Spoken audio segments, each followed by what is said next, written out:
this is Raquel with Balloon Splendor. I'm going to show you how to build a balloon column from scratch in Microsoft Publisher. So a balloon column, looking at it straight on, is simply a series of circles that are stacked together in a particular way. So we're going to start by building the circles. And to do that, you can either go up here to Shapes and click on the circle there and draw it, or you will often see me running to my quick access toolbar here because I've got the buttons I use the most often on there. Okay, so I've drawn a circle, and up here I'm going to control the size of it. So I'm just going to make them equal so that it's an actual circle. And on this little button here, I'm going to click Lock Aspect Ratio. So as I resize my circle, it will stay a perfectly round circle. I am also going to change the color to white. Okay, so now I'm going to copy and paste it like that. From now on, I'm going to use my keyboard controls, Control C and Control V for copy and paste, just because it's faster. So that's one there, and then I'm going to go ahead and select them both, and I'm going to copy and I'm going to paste. And then I'm going to go ahead, copy and paste just one more. And I'm going to place it right there in the middle, just like that. Okay? So now I've got my building blocks. So I'm going to go ahead and select these two, and I'm going to group them together. So if I move them around, do whatever, they're going to stay together. And I'm going to do the same for the set of three. I'm going to group them. So now they are considered one unit. And now we're going to start building our column. Okay? I'm going to start stacking them. So I went ahead and stacked these, and but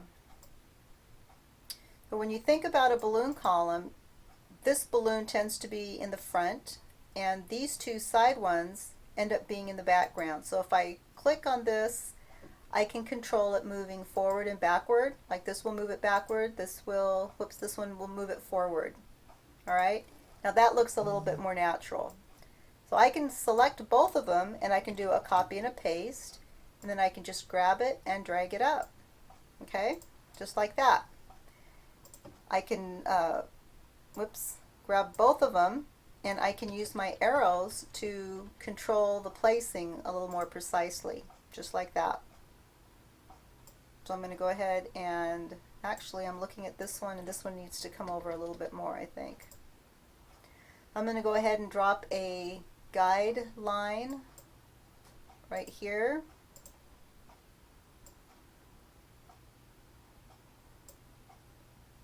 So that I can make sure I'm lining everything up straight, and you can see that I'm not. So I can move this one over so it's a little bit lined up better. There we go. That looks better.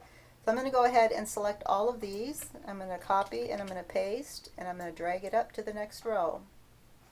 So just like that, we have built a balloon column of 8 balloons, of 8 quads. 1, 2, 3, 4, 5, 6, 7, 8. Okay, I know when I build columns, oftentimes I end up with 11 quads, so I'm going to go ahead and copy and paste 3 more quads up at the top. Just like that.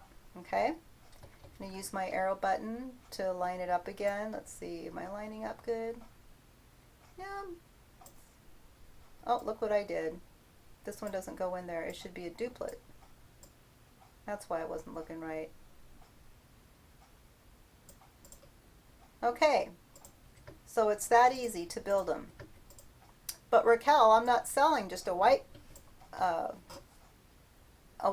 I want to color it in. It's like, well, that's easy enough to do. So you can.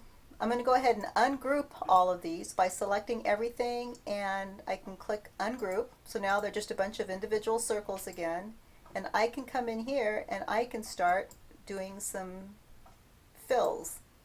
Okay, so if I'm going to do a spiral pattern,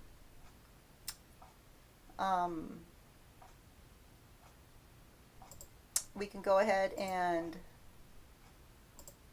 start coloring them in any way you want. Okay? It's that easy. see if I'm going to do another spiral, it would be this one over here. You can also do a shift key, and that should be, whoops, I think it's the control key actually. Yeah, so control key will allow me to select multiples, and then I can just color them all in at one time. Okay? So there is a white and orange striped balloon column. So if I want to save that, I can group them all together. I like grouping things together, just for some reason it just seems to work better that way. And I can right click and I can do a save picture, and then I can go to my publisher file because I keep all of my digital pictures all in my publisher file, and I can either save it as a PNG or a JPEG. I tend to save them as JPEGs, and I can call this an orange and white spiral column, and it's saved. Okay, now if I want to put a star or a foil on top of that, we can go to Insert Pictures, and I'm going to go ahead and go to my, let's see what I got, star foils here. Oh, look at that, that's lovely. Do they have an orange? Yeah, they do. Okay, so we're going to go ahead and click on a crystal orange star. So you'll notice that it's got a white background. So we're going to get rid of that by clicking on the Set Transparent Color, and I'm going to resize this and put it on top, just like that, depending on whatever size I want it to be. Arrow colors can go there. And if I decide I want the star to not be forward quite so much, I can send it back. See? Now it looks like it's being nested in the between the balloons in the column. So that's how to do a balloon column, how to do a little bit of a pattern, and how to stick a foil on top. If I wanted to put something different on top, like let's say fronds, I can draw that out too. So what a frond is would be like a 260. So let's try an arc here. So we'll put that on there, and then I can grab it and I can make them longer. Okay, and we can go up here to weight, and that'll control the thickness of the line. So that looks a little bit more like a 160 maybe, or a 260. And we can change the colors. Let's say we want to go with, whoops, that's the fill. Let's say we want to go with a blue. There we go, like that. So then I can do a control and a paste, and I can start spinning these around a little bit, like that, and I can just keep going. Copy and paste, turn it a little bit more. Oops, I lost it. And just keep building them. So you can see this can be very tedious. It can take a long time.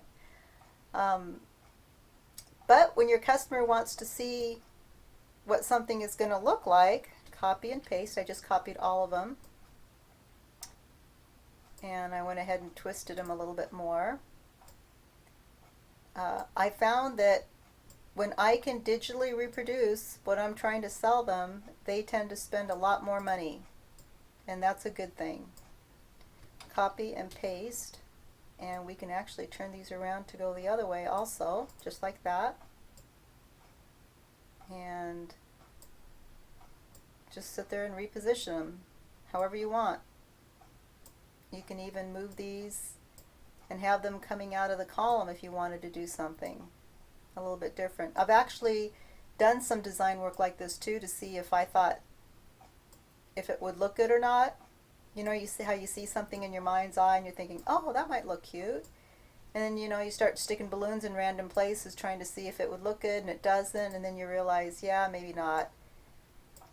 So play with it, see where you go with it. It's actually kind of an addicting thing to do after a while. I do highly recommend that you save all of your digital mock-ups, because you can oftentimes go back to an old design and do some tweaks on it, especially if it's a design that was a successful one. And then you can show this was the digital mock-up, over here, and over here is the actual picture, so people can see how close of a rendering you can actually get. So, Raquel Porter with Balloon Splendor.